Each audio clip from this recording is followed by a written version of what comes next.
নমস্কার, শুভ সন্ধ্যা। অথ স্বাগতম, শুভ স্বাগতম।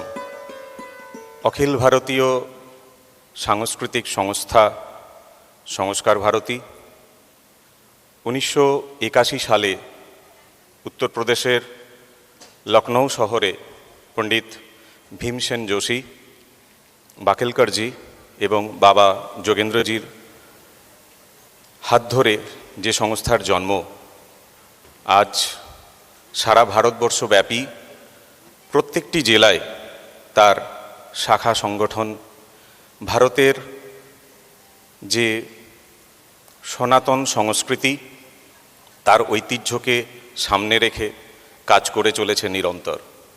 আমরা সেই অখিল ভারতীয় সংস্থারই একটি ক্ষুদ্র শাখা মাত্র। সংস্কার ভারতী পশ্চিমবঙ্গ দক্ষিণবঙ্গ প্রান্তের অধীন সংস্কার ভারতী বীরভূম জেলা আজ এই শুভ সন্ধ্যায়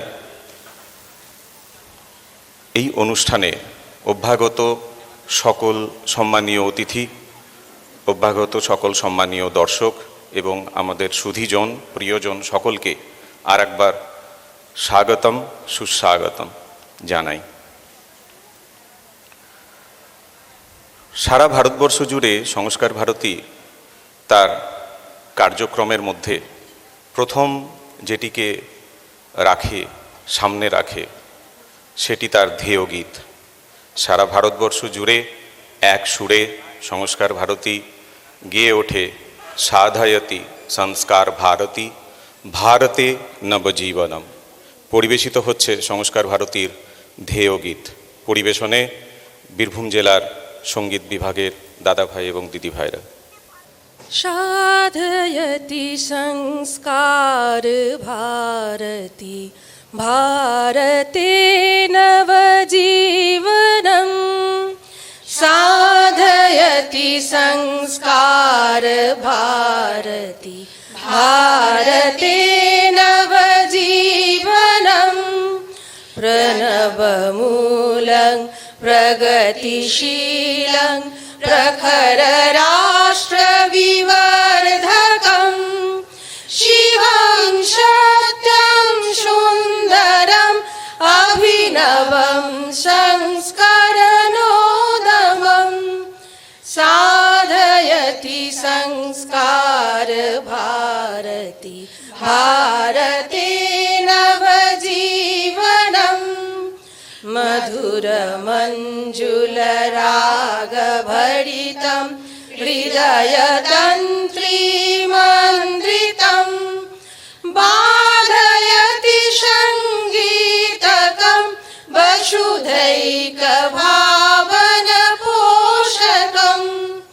साधयति संस्कार भारती भारते नवजीवनम्।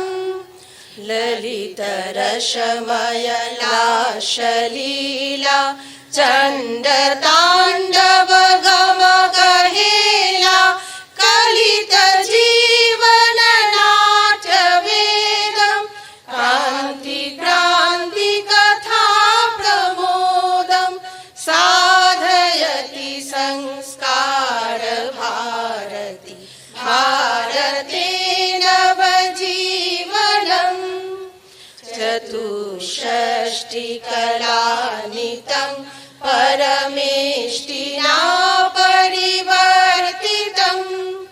विश्वचक्रभ्रमणरूपं शाश्वतं श्रुतिसम्मतं।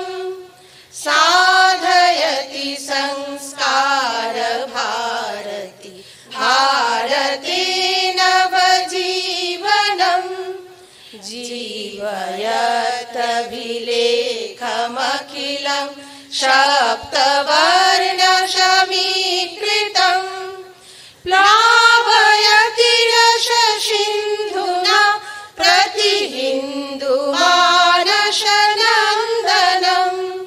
साधयति संस्कार भारती भारते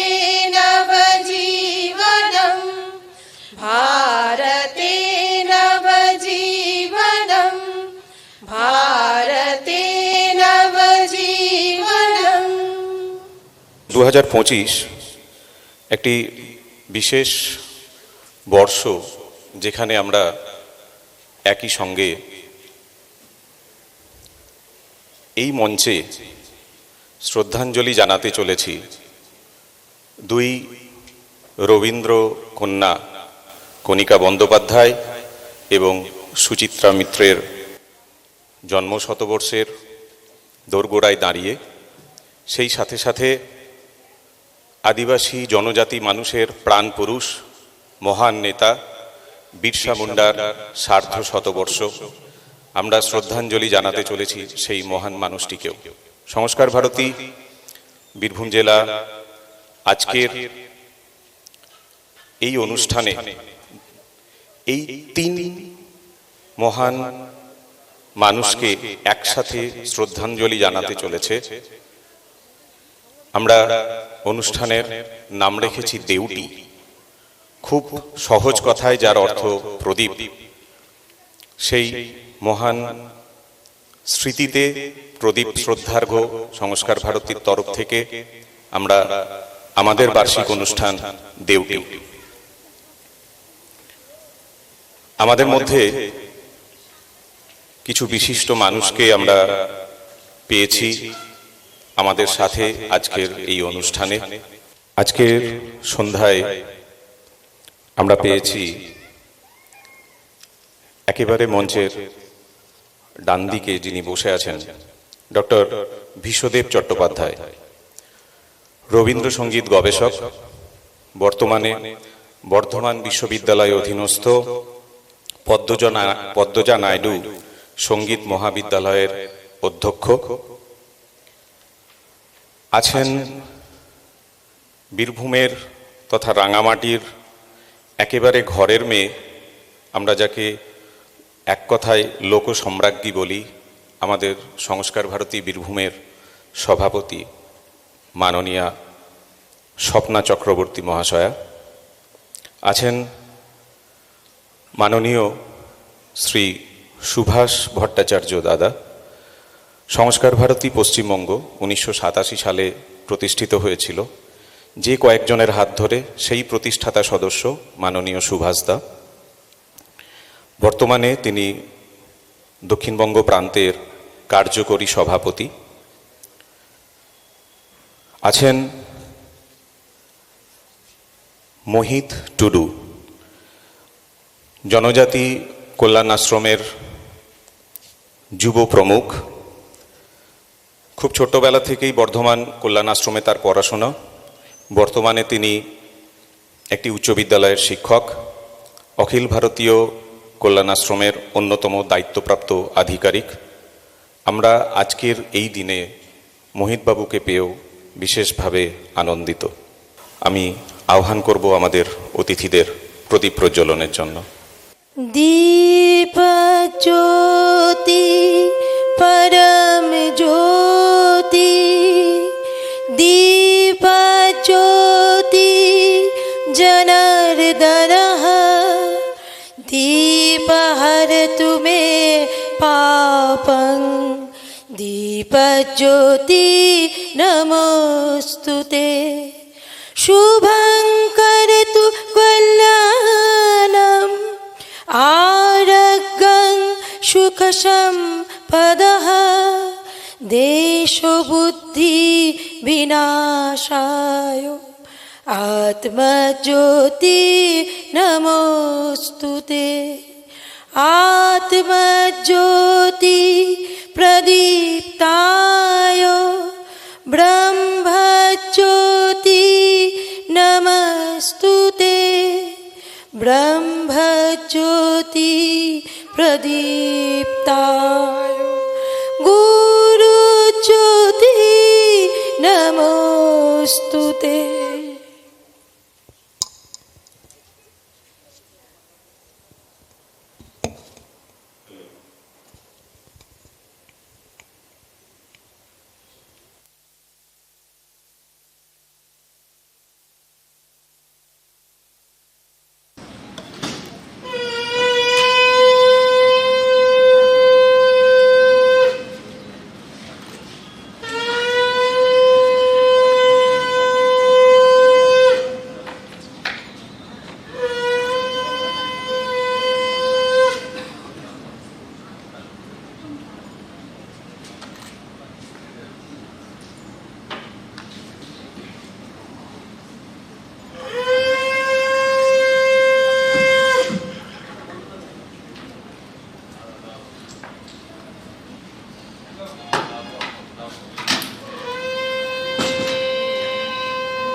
চন্দন তিলক বরণের পর সম্মানীয় অতিথিদের উত্তরীয় পড়িয়ে দিচ্ছেন সংস্কার ভারতী বীরভূম জেলার সম্পাদক মাননীয় শ্রী সুদীপ কুমার চট্টোপাধ্যায় মহাশয়।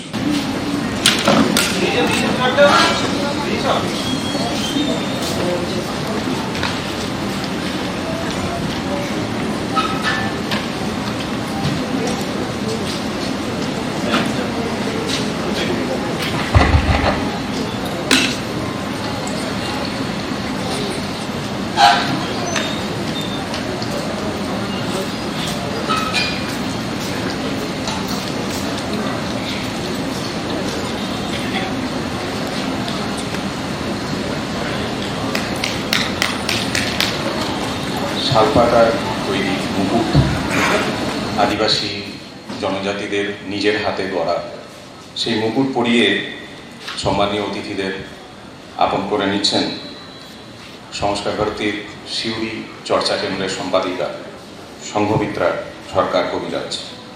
সার্ধ শতবর্ষে বিরসা মুন্ডার জনজাতি জীবনের কাছে আমরা পৌঁছে যেতে পেরেছি কিছুটা, বাকিটা চেষ্টায় আছি। সারা ভারতবর্ষ জুড়ে সংস্কার ভারতীর বনবাসী কল্যাণ আশ্রম নিরন্তর ধারায় কাজ করে চলেছে। সংস্কার ভারতী সেই একই পথে সামিল, জনজাতি জীবনকে কাছে নিয়ে আসার একেবারে সুদৃঢ় মনোভাবে নিমগ্ন সংস্কার ভারতী। যে মহান মানুষের সার্ধ শতবর্ষ আমরা পালন করছি, সেটিকে সামনে রেখে একটি করে স্মারক আমরা সম্মানীয় অতিথিদের হাতে তুলে দিচ্ছেন সংস্কার ভারতী বীরভূম জেলার সহ সম্পাদিকা শুক্লা দত্ত।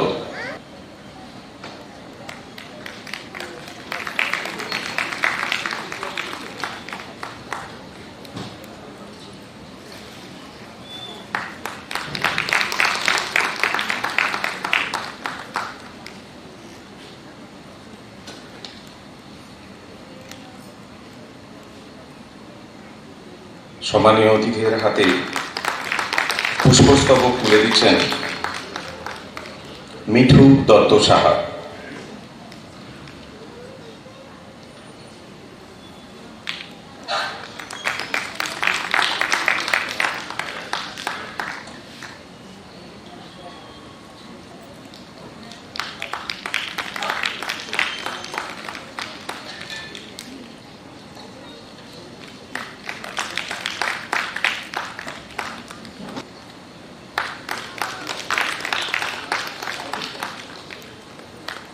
কথায় আছে মধুরেণ সমাপয়। সম্মানীয় অতিথিদের হাতে সেই মধুর কিছু তুলে দিচ্ছে সায়ন্তন ঘোষ।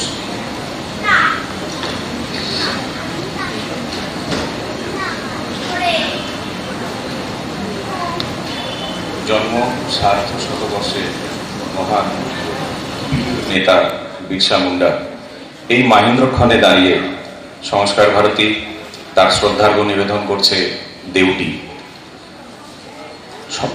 স্বাগত ভাষণ রাখবেন সংস্কার ভারতী বীরভূম জেলার সম্পাদক শ্রী সুদীপ কুমার চট্টোপাধ্যায়।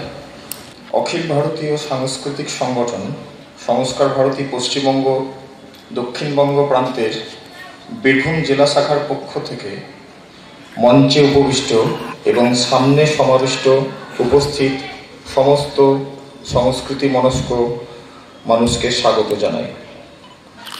সংস্কার ভারতী সনাতন ভারতীয় সংস্কৃতি ও ঐতিহ্য সংরক্ষণ ও পুনরুদ্ধারের জন্য সারা ভারত জুড়ে নিরন্তর প্রয়াসরত। সেই ধারাবাহিক কার্যক্রমেরই অঙ্গ হিসাবে এই বৎসর আমাদের বার্ষিক অনুষ্ঠানে দুই কিংবদন্তি রবীন্দ্রসঙ্গীত শিল্পী সুচিত্রা মিত্র এবং কণিকা বন্দ্যোপাধ্যায় উভয়েরই জন্ম শতবর্ষে শ্রদ্ধার্ঘ্য হিসাবে নিবেদন করা হবে গীতি আলেখ্য অনুরণন। এই প্রসঙ্গে বলতে হয় এই শিল্পী দুজনেই 1924 সালে জন্মগ্রহণ করেন এবং সেই অনুযায়ী আমরা 2024 সালেই এই কার্যক্রমটির আয়োজন করতে উদ্যোগী হয়েছিলাম, কিন্তু নানাবিধ অসুবিধার জন্য আমরা 2024 সালে সেটির আয়োজন করতে অক্ষম হয়ে শেষে 2025 সালে এটির আয়োজন করতে চলেছি। এছাড়াও 19বিংশ শতাব্দীতে ব্রিটিশ শাসকদের অত্যাচারের বিরুদ্ধে রুখে দাঁড়িয়েছিলেন যিনি, বিদ্রোহীরা যাকে ভগবান বলে অভিহিত করে, সেই বিরসা মুন্ডার জন্ম সার্ধ শতবার্ষিকীতে তাঁর প্রতি শ্রদ্ধা জানাতে আয়োজন করা হয়েছে নৃত্যনাট্য ধরতি আবা বিরসা। আমাদের এই প্রচেষ্টা আপনাদের ভালো লাগলে আমরা কৃতার্থ বোধ করব।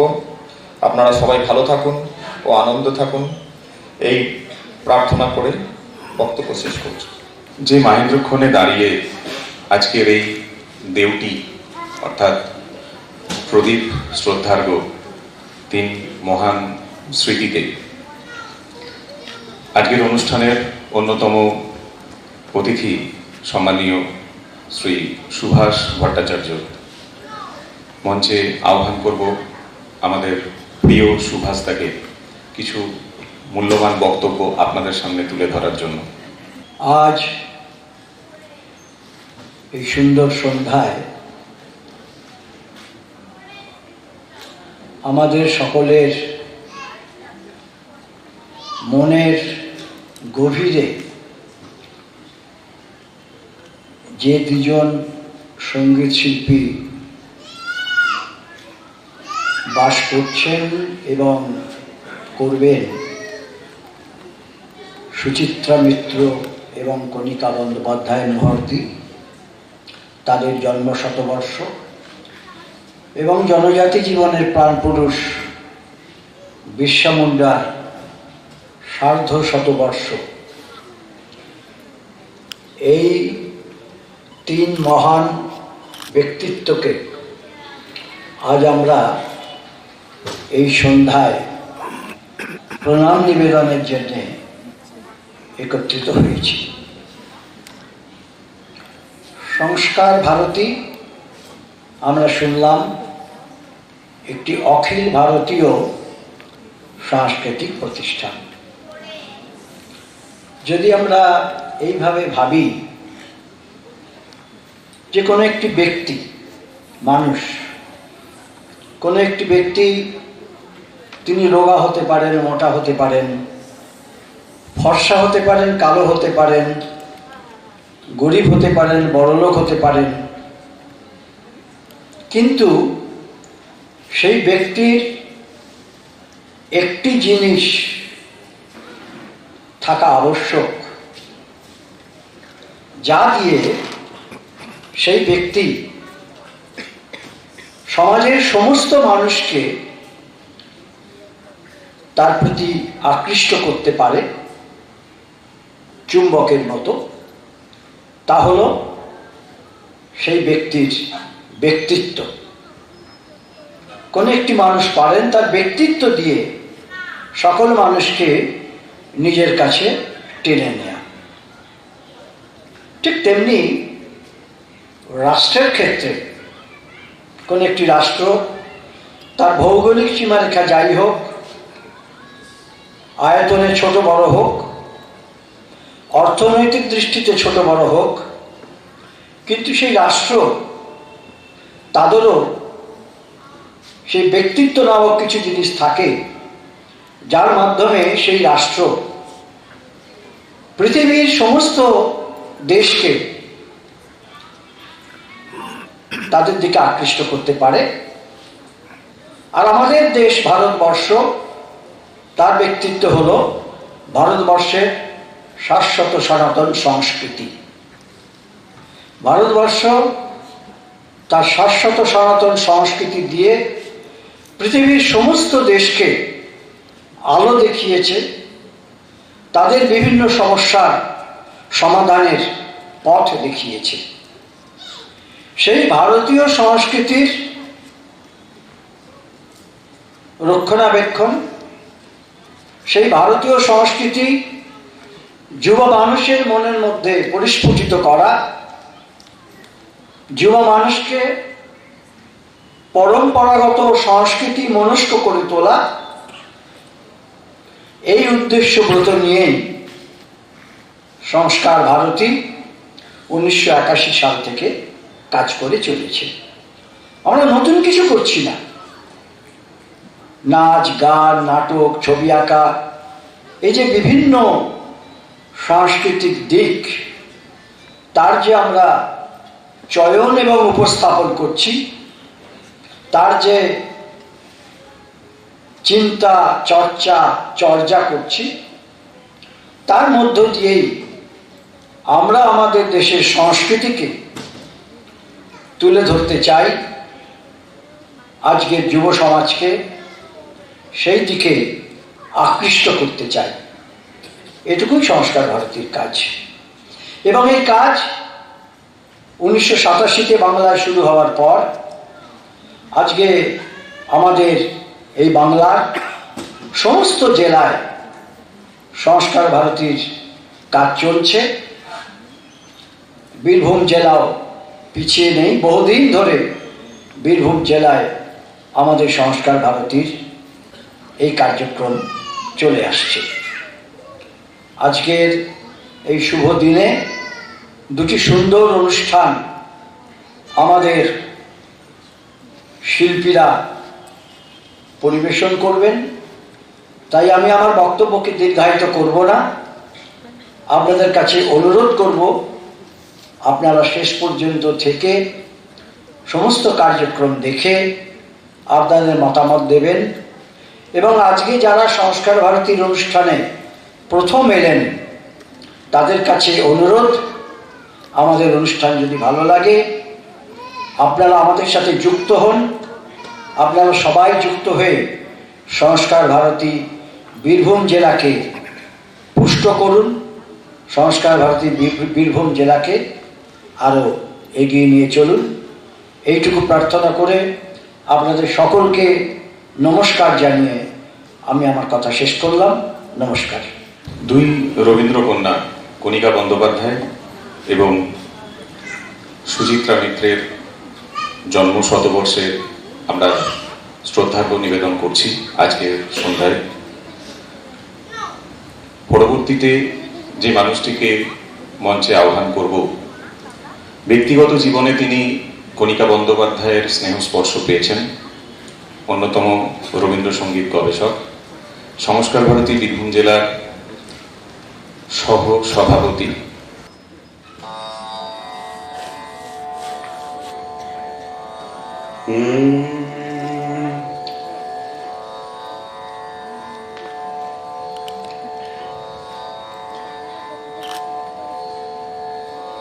তোমায় নতুন করে পাবো বলে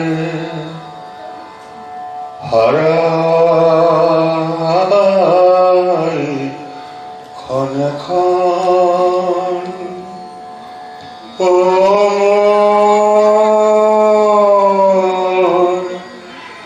ভালোবাসার ধন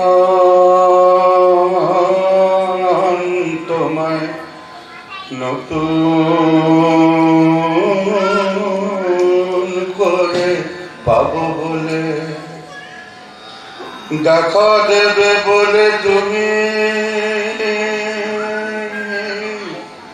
হও যে অদর্শন। ও মন ভালোবাসার ধন তোমায় নতুন করে পাবো বলে।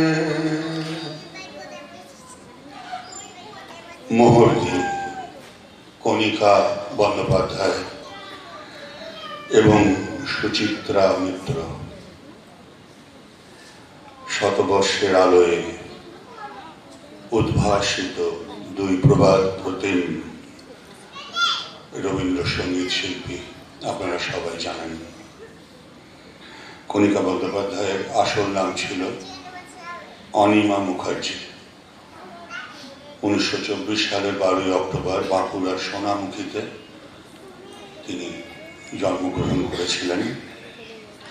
তিনি গান শিখেছিলেন সঙ্গীত ভবনে। গুরু হিসেবে শৈশবে পেয়েছিলেন স্বয়ং রবীন্দ্রনাথকে। কি সৌভাগ্যবতী মহিলা!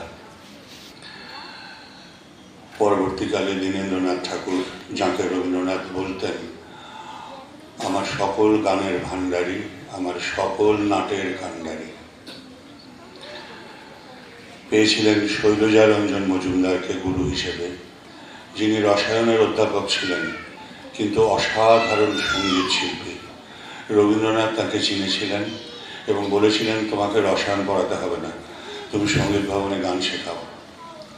তা উনি মহর্দির আর এক গুরু পেয়েছিলেন ইন্দিরা দেবী চৌধুরানীকে এবং শান্তিদেব ঘোষকে।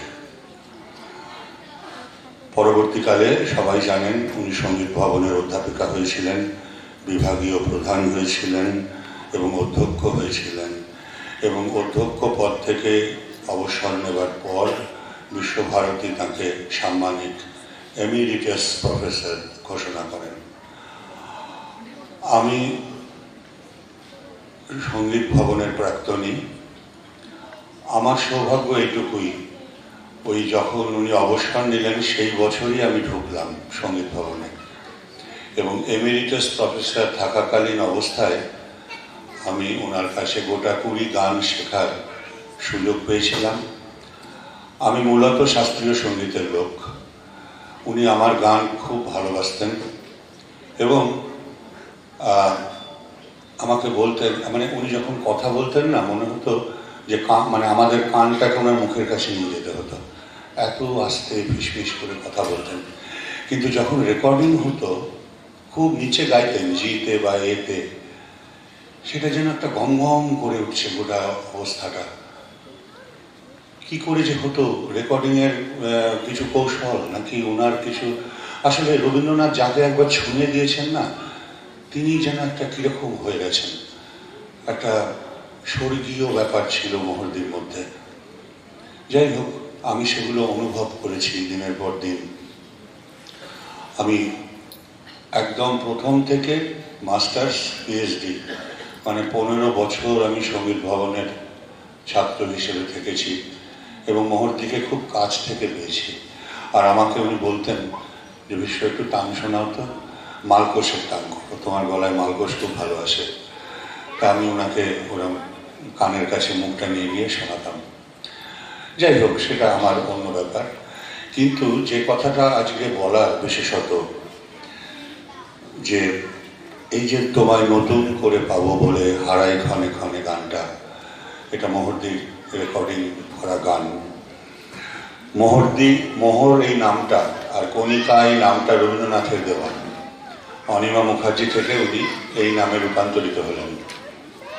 যাই হোক, তা মহর্দি এই গানটা শেখাতে শেখাতে বলতেন ক্লাসে যে একবার সবাই ভাবো তো, এই যে হারিয়ে ফেলি তা নতুন করে পাবো বলে, আমাদের জীবনের মাঝে একটা অন্য আর একজন আছেন যাকে আমরা প্রতি মুহূর্তে হারিয়ে ফেলছি। সে দেখা দেবে বলে অদর্শন হয়ে যাচ্ছে, সে আমার ভালোবাসার গ্রাম। এই যে অনুভূতি মহর্দির গানে আমরা যা পেয়ে থাকি আমরা শ্রোতারা, সেটা কি না রবীন্দ্রনাথের সঙ্গীত বিষয়ক যত রকম বক্তব্য আছে তার মধ্যে কয়েকটা বক্তব্য যেন মহর্দির গানের সঙ্গে মিলে যায়। বা শান্তিদা যখন গাইতেন, অ্যাকচুয়ালি শান্তিদা ছিলেন নাচের শিল্পী, কিন্তু দীনু ঠাকুরের কাছে গান তো শিখেছিলেন। ওনার মধ্যে ছিল সেই ভাবের প্রকাশ। আর মহর্দি ক্লাসিক্যাল এবং রবীন্দ্রসঙ্গীত দুটোরই তালিম পেয়েছিলেন সমানভাবে। তো রবীন্দ্রনাথ এক জায়গায় বলেছিলেন একটা বক্তৃতায় যে গায়কেরা সঙ্গীতকে যে আসন দেন আমি সঙ্গীতকে তদপেক্ষা উচ্চ আসন দিই। তাহারা সঙ্গীতকে কতকগুলা চেতনাহীন জড় সুরের ওপর স্থাপন করেন, আমি তাহাকে জীবন্ত অমর ভাবের উপর স্থাপন করি। মোহরদির গানে যেন এই ব্যাপারটা।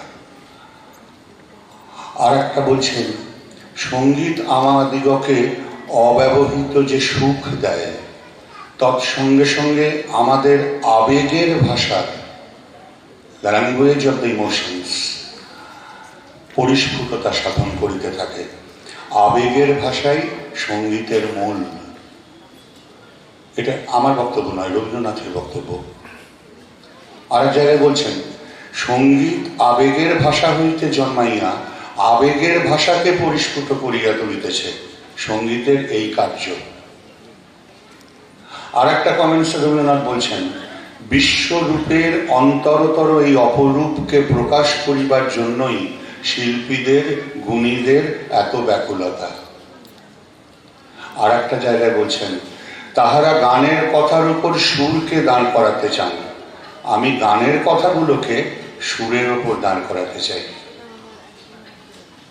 এই হচ্ছেন রবীন্দ্রনাথ। আর এই কথাগুলো যেন মোহরদির গানে ঝরে ঝরে পড়ছে, শান্তিদার গানে ঝরে ঝরে পড়ছে। আমি এদের রবীন্দ্রসঙ্গীত গুরু হিসেবে পেয়েছি, এদিক থেকে আমি সত্যি সৌভাগ্যবান। মোহরদির গান ছিল যেন সুন্দরের ধ্যান।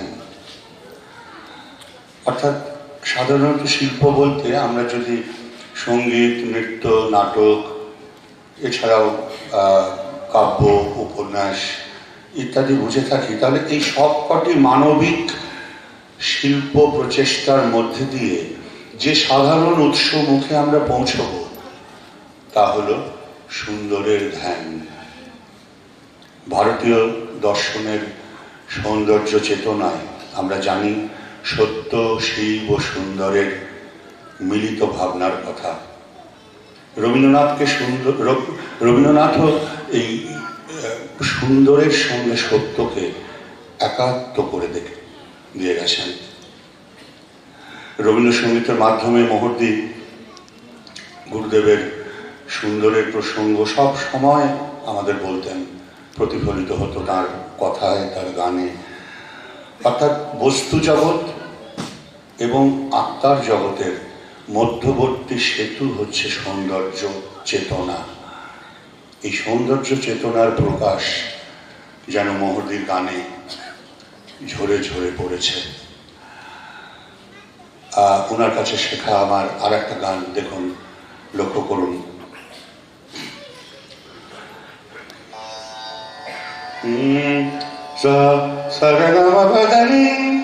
তোমার সুরের ধারা ঝরে যেথায় তারি পারে, তোমার সুরের ধারা ঝরে যেথায় তারি পারে, দেবে কি গো বাসায় আমায়, দেবে কি একটি ধারে, তোমার সুরের ধারা ঝরে যেথায় তারি পারে। আমি শুনব ধ্বনি, আমি শুনব ধ্বনি, কানে আমি ভরব ধ্বনি, ভরব ধ্বনি, প্রাণে আমি শুনব ধ্বনি।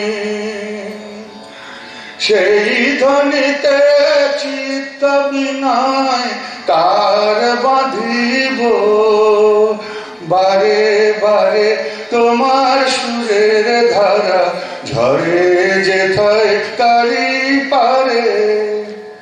আমার নীরব বেলা সেই তোমারে সুরে সুরে, আমার নীরব বেলা ফুলের ভিতর মধুর মতো উঠবে পুরে। এই হচ্ছে মোহরদির গান, ফুলের ভেতর মধুর মতো উঠবে পুরে। এইখানে রবীন্দ্রনাথ দেখুন, বৃষ্টির ধারা আমরা পাই, সুরের ধারা, সুরের ধারা যেখানে পড়ছে সেইখানে উনি একটা বাসা চাইছেন। কি করবে সে বাসাতে? না আমি শুনবো ধ্বনি কানে, আমি ভরবো ধ্বনি প্রাণে, সেই ধ্বনিতে চিত্ত বিনায়,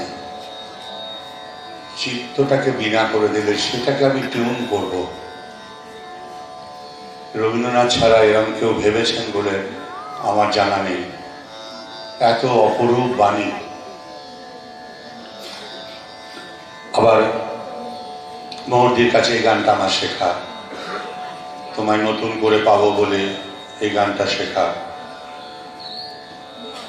তারপরে ভৈরবীকে কিরকম কাজে লাগিয়েছেন মহর্দি বা রবীন্দ্রনাথ নিজে।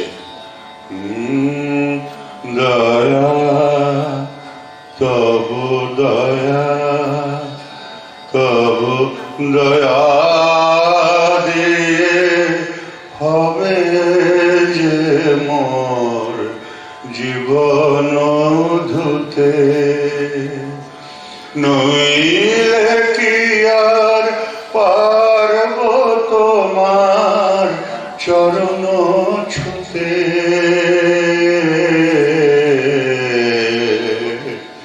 দয়া তবু দয়া, তবু দয়া। তিনটে দয়ার কম্পোজিশন দেখুন। নেজা গামা পদা গামা রে নেজা ধনে ধরে সা নেজা নেজা ধনে ধরে মা সা। এই হচ্ছে ভৈরবী। এই ভৈরবীতে রবীন্দ্রনাথ কি জিনিস বাঁধছেন দেখুন। সেই অলমাইটিকে বলছেন যে তোমার দয়া আমাকে দাও, আমার জীবনটাকে আমি ধুই, তবে তো তোমার চরণ ছুঁতে পাবো। তো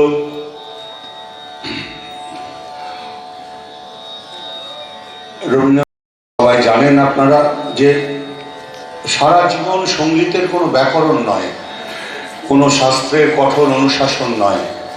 তিনি ভাবলোক থেকে রূপলোকের দিকে যাত্রা শুরু করেছেন, রূপলোকে যাত্রা শুরু করেছেন। আমার রবীন্দ্রসঙ্গীতের অন্যতম গুরুদের মধ্যে শান্তিদেব ঘোষ, কণিকা বন্দ্যোপাধ্যায়, শীতাংশু রায়, নীলিমা সেন, সবার কাছেই আমি এই সত্য, শিল্প, সুন্দরের এবং সৌন্দর্য চেতনার শিক্ষা পেয়েছি। আজকে রবীন্দ্রনাথের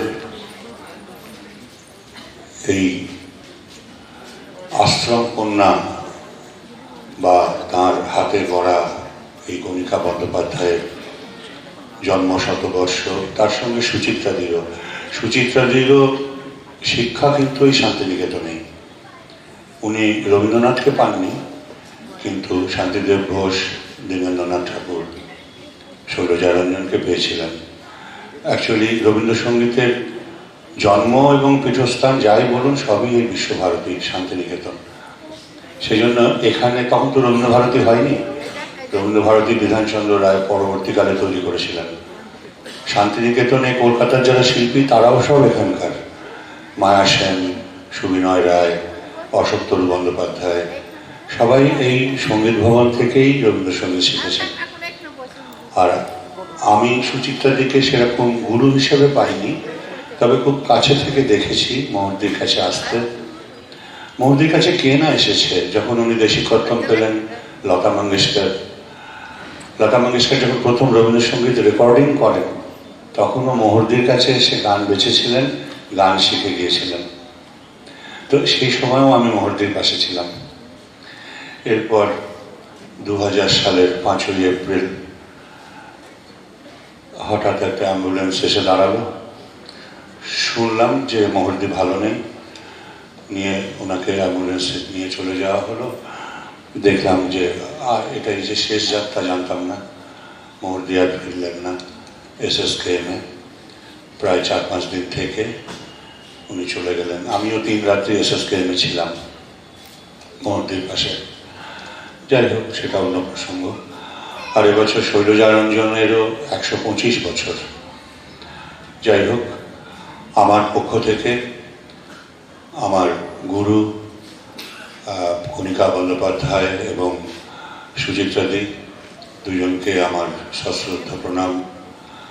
এবং আপনারা যারা সামনে বসে আছেন, মুনিজন, মঞ্চে উপবিষ্ট যারা আছেন, তাদের সবাইকে আমার শ্রদ্ধা, আমার ভালোবাসা, আমার শুভেচ্ছা, অভিনন্দন জানিয়ে সংস্কার ভারতীর সঙ্গে থাকুন। সংস্কৃতির চর্চায় নিজেদেরকে সৌন্দর্য চেতনায় ভরিয়ে দিন, তবেই মানব জীবনের সার্থকতা। নমস্কার, ধন্যবাদ। অনেক ধন্যবাদ সম্মানীয় বিশ্বদেব চট্টোপাধ্যায় দাদাকে। ছোটনাগপুর মালভূমির বিস্তৃত অঞ্চল, যেখানে আজও সকাল হয় যে মানুষটির নামে, তিনি ভগবান বিরসা। সংস্কার ভারতী বীরভূম জন্ম সার্ধ শতবর্ষে শ্রদ্ধাঞ্জলি অর্পণ করেছে এই মহান মানুষটির স্মৃতিতে। সামগ্রিক যে মঞ্চসজ্জা আমরা চেয়েছিলাম যে জনজাতি জীবনের সেই প্রত্যেকটি ছোট্ট ছোট্ট অংশের মধ্যে ছোট্ট ছোট্ট অংশগুলিকে যদি আমরা মঞ্চে রাখতে পারি, এই ভাবনা নিয়েই আজকের এই মঞ্চসজ্জা। সম্মান প্রদর্শন ভগবান বিরসার প্রতি। মঞ্চে আছেন শ্রী মোহিত টুডু। তিনি আদিবাসী কল্যাণ সমিতির অন্যতম যুব প্রমুখ আধিকারিক। বক্তব্য রাখবেন সম্মানীয় শ্রী মোহিত টুডু মহাশয়। সকলকে আমার নমস্কার, প্রণাম। আজকে আপনাদের এই অনুষ্ঠানে উপস্থিত হতে পেরে আমি নিজেকে অত্যন্ত সৌভাগ্য মনে করছি। তো বিরসা মুন্ডার উপরে আমার বলার দায়িত্ব। বিরসা মুন্ডা কনসেপ্ট হয়তো অনেকখানি সময় লাগবে, কিন্তু এই এত সুন্দর অনুষ্ঠান আমি অনেক বড় করে বলবো না। বিরসা মুন্ডার আজকের ভারতবর্ষের অত্যন্ত গুরুত্বপূর্ণ হয়ে পড়েছে। একটুখানি আপনাদের এই বিরসা মুন্ডা জনজাতি সমাজ এর মহাপুরুষ। তো জনজাতি সমাজের পরে আপনাদের একটু পরিচয় করিয়ে দিই। আমাদের ভারতবর্ষে যেমন 28টা রাজ্য আছে, 28টা রাজ্যে 28 রকমের বৈচিত্র্যতা আছে। 28টা রাজ্যের মধ্যে 550 উপরে জনজাতি রয়েছে, 550 রকমের জনজাতি রয়েছে। তার মধ্যে ভারতবর্ষের মোট সংখ্যা হচ্ছে 12 কোটি। এই 550 জনজাতির মধ্যে মুন্ডা জনজাতি সমাজে বিরসা মুন্ডার জন্ম 1875 খ্রিস্টাব্দে 15ই নভেম্বর। এখন এই দিনটা ভারতবর্ষ জনজাতি গৌরব দিবস হিসাবে উদযাপিত করেছেন। বিরসা মুন্ডা একটা প্রকৃতির ছেলে। আজকে যেমন আপনারা আমাদের এই মঞ্চের মধ্যে একটা জনজাতির প্রকৃতি নিয়েই আপনারা আমাদেরকে অভ্যর্থনা জানালেন। আর জনজাতির এই যে প্রকৃতি, এটা একটা আধ্যাত্মিকতার প্রতীক। এই যে শাল পাতা, এর মধ্যে একটা আধ্যাত্মিকতা লুকিয়ে আছে। ভারতবর্ষের এটা সংস্কৃতি যে একটা ত্যাগ সেবা, এটা ভারতবর্ষের রীতি। ভারতবর্ষের যে এই পরম্পরা, এই যে আমরা সনাতনী পরম্পরা বলছি, এটা চিরন্তন শুরু থেকে এখন পর্যন্ত জনজাতিরা ধরে রেখেছে, সবাই মিলেই ধরে রেখেছি। এই ভারতবর্ষের একটা বৈচিত্র্যতার মধ্যে একটা বিশাল বিন্দু। ভারতবর্ষের ইতিহাসে বিরসা মুন্ডার কি ভূমিকা একটুখানি ভাবা যাক। বিরসা মুন্ডা জন্মগ্রহণ করার দিনে দেখা যায় আকাশের একটি তারা, উজ্জ্বল তারা দেখা যায়। তাদের সমাজের প্রতি একটা বিশ্বাস আসে যে আমাদের সমাজে একটা উদ্ধারকারী একজন এসছেন। এই যে গীতাতে বলা হয় যে যখন এই ধর্মের একটা গ্লানি আসে তখনই একজন মহাপুরুষের আবির্ভাব হয়। ঠিক সেই রকম কিন্তু একটা প্রতীক নিয়ে বিরসা মুন্ডার জন্ম। অত্যন্ত দরিদ্রতার সাথে তিনি বড় হয়েছেন। এই দরিদ্রতা অনুভব করা অত্যন্ত কঠিন, কারণ তার বাড়িতে খেতে পেতেন না। তাকে মাসির বাড়িতে পৌঁছানো দিয়ে আসা হয়েছে। মাসির বাড়িতে কি করতেন? ছাগল চড়াতেন। আর এত তন্ময়ভাবে বাঁশি বাজাতে পারতেন, যেটা প্রকৃতির সাথে মিশে যেতেন। প্রকৃতির যে পশু পাখি যারা ছিল তারাও মুগ্ধ হয়ে যেত। এরপরে একদিন ওখানে একটা ছাগল চড়াতে অন্যের ফসল খেয়ে নিয়েছে ছাগলে। তারপরে মেসো একদিন মানলেন, বিরসা চলে এলেন বাড়িতে। তার বাবা আবার তার দাদুর বাড়িতে নিয়ে গেলেন।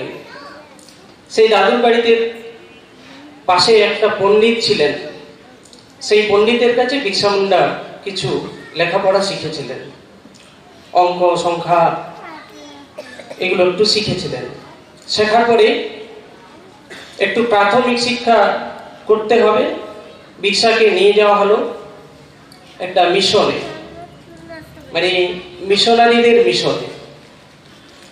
ওখানে নিয়ে যাওয়ার পরে মানে চাইবাসা মিশনারি মিশনে, ওই মিশনে নিয়ে যাওয়ার পরে তিনি বলতে, আমাকে শিক্ষা দেওয়া হচ্ছে কিন্তু আমাদেরকে খ্রিস্টান করে দেওয়া হলো। এই ষড়যন্ত্রটা এই ছোট্ট বিরসা মুন্ডা বুঝতে পেরেছিলেন, এবং সেইটা তিনি বলতে গিয়ে যে তাকে মানে খ্রিস্টানের নাম দেওয়া হয়েছে দাউদ বিরসা, তো অত বড় ইতিহাস বললে তো অনেক সময় লাগবে। কিন্তু এই যে তার একটা অনুভব যে মিশনারিরা বা ইংরেজরা আমাদের ভারতবর্ষের কল্যাণের জন্য কেউই নয়। একদিক থেকে তারা শোষণ করছেন, আর একদিক থেকে তারা আমাদের নিজস্ব সংস্কৃতি, নিজস্ব ধর্ম সেটাকে পরিবর্তন করছেন। তখন একটা কথা বললেন যে সাহেব সাহেব একই টুপি। তো এই প্রতিবাদের জন্য তিনি সেই প্রতিষ্ঠান ছাড়লেন এবং খ্রিস্টান ধর্ম ত্যাগ করলেন। কি করবেন? বাড়িতে এলেন, খাবারের অভাব, তিনি কাজ করতে শুরু করলেন। সেখানে খাবারের জন্য অন্যের ঘরে কাজ করতে হতো। আর সেই সামনে এক বৈষ্ণব পণ্ডিত ছিলেন, তার কাছে কিছু মহাভারত, রামায়ণ তিনি শুনেছিলেন, পুরাণ এগুলো একটু শুনেছিলেন বৈষ্ণব সাধুর কাছে, সৎসঙ্গ তাদের সাথে ছিল। তার মধ্যে একটা আধ্যাত্মিক চেতনা ফুটে উঠেছিল। একদিন খিদের তাড়নায় বাড়ির লোক যে খেতে পায় না, এইটা জোগাড় করতে গিয়ে বিরসা মুন্ডা হিমশিম খেতেন, অনেকদিন না খেয়ে শুয়ে থাকতেন। একদিন খাবার জোগাড় করার জন্য তিনি ঘুরে বেড়াচ্ছেন, তো দেখছেন যে একটা মরা মানে মহিলা, তাকে গয়না সহ তাকে মানে কবর দেওয়া হয়েছে। তো সেই কবরটা তুলে তিনি গয়নাগুলো খুলে বাজারে বিক্রি করে কিছু চাল ডাল নিয়ে সে বাড়িতে খাওয়াবেন বা নিজে খাবেন বলে একটা আশা করেছিলেন। কিন্তু তার মা বা গ্রামে কিছু লোক জানতে পেরে সেটা বলেছিল যে বিরসা এরকম করে খাওয়াচ্ছেন। তার মা তিরস্কার করেছিলেন এবং বিরসা মুন্ডা লজ্জায় বাড়ির সামনে দাঁড়াতে পারেননি। তিনি সেই সব ছুঁড়ে দিয়ে জঙ্গলের মধ্যে পালিয়ে যান। জঙ্গলের মধ্যে 15 দিন না খেয়ে তিনি চিন্তা করতে থাকেন, সাধনা করতে থাকেন। বলতে গেলে তার মধ্যে একটা আত্মজ্ঞান লাভ হয়, যেটা আমরা সিং বঙ্গা তারা মানে স্বীকৃতি দেয়। এবং এই আত্মজ্ঞান লাভের ফলে মানে কি বলবো, সাধারণ মানুষের কাছে একটু যে তাদেরকে কোনো অসুখ মানে শারীরিক সমস্যা হলে সেইগুলো তিনি কিন্তু চিকিৎসা করতে পেরেছিলেন। কেননা তার আগে আয়ুর্বেদ বিজ্ঞানও পড়েছেন, এর জন্য তিনি করতে পেরেছিলেন। এই যে একটা সমাজের মধ্যে একটা বার্তা এলো যে বিরসা মুন্ডার মধ্যে একটা প্রতিভা যে চলে এসেছে, তার কাছে গেলেই যে কোনো মানুষ সুস্থ হয়ে যাচ্ছে। তো ধীরে ধীরে কি করলেন, তিনি একটু মুন্ডা সমাজের প্রতি সংগঠিত করতে লাগলেন যে ইংরেজ মানে মিশনারিরা আমাদেরকে ভুল পথে নিয়ে যাচ্ছে, আমাদেরকে ধর্মের পরিবর্তন করছে, এটা কিন্তু আমাদের ঠিক নয়। তিনি ভারতীয় আমাদের চিন্তাধারায় নিজস্ব যে তাদেরকে রীতি রেওয়াজ, সেইটা তিনি জাগাতে লাগলেন। সেইখানেই সমস্যাটা পড়ে গেল ব্রিটিশ সরকারের বা মিশনারিদের। তারা তার উপর ষড়যন্ত্র করতে লাগলো, তাকে গ্রেপ্তার করার জন্য একটা ভাবনা ভাবলেন। 1891 সালে তাকে গ্রেপ্তার করা হয়। তো রাঁচি জেলে নিয়ে যাওয়ার পরে সেখানে বিশাল মুন্ডাদের ব্যবহার মানে উত্তেজনা হয়। এই উত্তেজনার জন্য বিরসা মুন্ডাকে ছেড়ে দেওয়া হয়। ছেড়ে দেওয়ার পরে মানে অনেক বড় ইতিহাস রয়েছে, কিন্তু আমি বলছি না। ছেড়ে দেওয়া হলো। তারপরে আস্তে আস্তে বললেন যে এদের সাথে এই যে আমাদেরকে ধর্মান্তরিত করছেন, এবার ব্রিটিশরা করছেন, বিভিন্ন জায়গায় সংগঠন করতে লাগলেন এবং শুরু করলেন আস্তে আস্তে উলগুলান, যেটা আমরা ইতিহাসের পাতায় আমরা উলগুলান পড়ি। তো সেই উলগুলান আস্তে আস্তে যখন করছেন, তখন কিন্তু কি বলবো যে বিভিন্ন এই চার্চ মিশন এইগুলো প্রথমে আক্রমণ করা হলো। ব্রিটিশদের যে থানা সেগুলো তিনি আক্রমণ করলেন। তো এই আক্রমণ করার পরে বিরসা মুন্ডাকে পরবর্তী ক্ষেত্রে তাকে একটা গরিলা যুদ্ধ বাঁধে ডোম্বরি পাহাড়ের মধ্যে। সেই যুদ্ধ থেকে তাকে একটা ধরার জন্য ষড়যন্ত্র করা হয়। এখানে কিছু তাদের সমাজের লোককে লোভ দিয়ে তাকে ধরানো হয়েছিল। ধরানোর পরে আমরা জানি যে তাকে রাঁচি জেলে নিয়ে যাওয়া হয়, আর সহজে তাকে মারা যায়নি, তাকে বিষ প্রয়োগ করে হত্যা করা হয়েছিল। পরবর্তী ক্ষেত্রে তারা ঘোষণা করলো যে বিরসা মুন্ডা 1900 সালের 15ই জুন বিরসা মুন্ডা মারা গেছেন এবং তাকে সঙ্গে সঙ্গে এই রাঁচির একটি জায়গাতে তাকে দাহ করা হয়েছিল। এটা বিরসা মুন্ডার জীবনী। কিন্তু বিরসা মুন্ডার এখন বর্তমান দিনে বড় তাৎপর্যতা রয়েছে। ভারতবর্ষ একটা বৃহৎ গণতন্ত্র দেশ, আর ভারতবর্ষ যে সুবিধা যে ভোগ করে, যারা গণতন্ত্র চালায় তারা সুবিধা ভোগ করে। তো এই ভারতের যে ধর্ম এখন কিন্তু বিনষ্ট হতে চলেছে। ভারতবর্ষ আজকে কিন্তু ভয়াবহ জায়গায় দাঁড়িয়ে আছে। বিরসা মুন্ডা যে অনুভবটা করেছিলেন সেই অনুভবটা আমরা বুঝতে পারছি না। দেখুন, ভারতবর্ষকে হয়তো ধর্মনিরপেক্ষ রাষ্ট্র হিসেবে বলা হচ্ছে, কিন্তু ধর্মনিরপেক্ষ কেন বলা হচ্ছে? যে সকলেই সকলকে সহনশীলতা দেবে, সকলেই সকলকে সাহায্য করবে। এইটা মেনে নিয়ে ধর্মনিরপেক্ষ হিসেবে ভারতবর্ষকে স্বীকৃতি দেওয়া হয়েছিল, কিন্তু সেটা কি ভারতবর্ষের বুকে আদৌ হচ্ছে? ক্রমশ দেখবেন যে এই যে ভারতবর্ষের যে বৈচিত্র্যতা, একটা সবাই নিজের নিজের রীতি পরম্পরা মানি, কিন্তু আমাদের মধ্যে একটা সবটাই আমরা গ্রহণ করতে পারি, নিতে পারি। কিন্তু আমাদের দেশে দেখবেন মিশনারিদের প্রভাব যে বাড়ছে, এই যে মুসলিম প্রভাব বাড়ছে, তারা তো আমাদেরকে সহনশীলতা দিতে পারছেন না। এইটা আমাদের খুবই ভাবা প্রয়োজন। যে এই যে বিরসা মুন্ডা যে ভেবেছিলেন যে ধর্মান্তরিত করলে দেশের একটা শত্রু বাড়বে, দেশ বিনষ্ট হতে চলবে, সেইটাই হচ্ছে মানে বিরসা মুন্ডার বড় কনসেপ্ট। আমাদের ভাবা দরকার যে আমাদের নিজের পরম্পরার ঐতিহ্যটাকে রাখতে হবে। নমস্কার। অনেক ধন্যবাদ সম্মানীয় শ্রী মোহিত টুডু দাদাকে। আমরা সমৃদ্ধ হলাম আদিবাসী জনজাতি প্রাণপুরুষ ভগবান বিরসার প্রতি সংস্কার ভারতীর শ্রদ্ধার্ঘ্য আজকের দেউটি। প্রথম সত্রের অনুষ্ঠান এখানেই শেষ।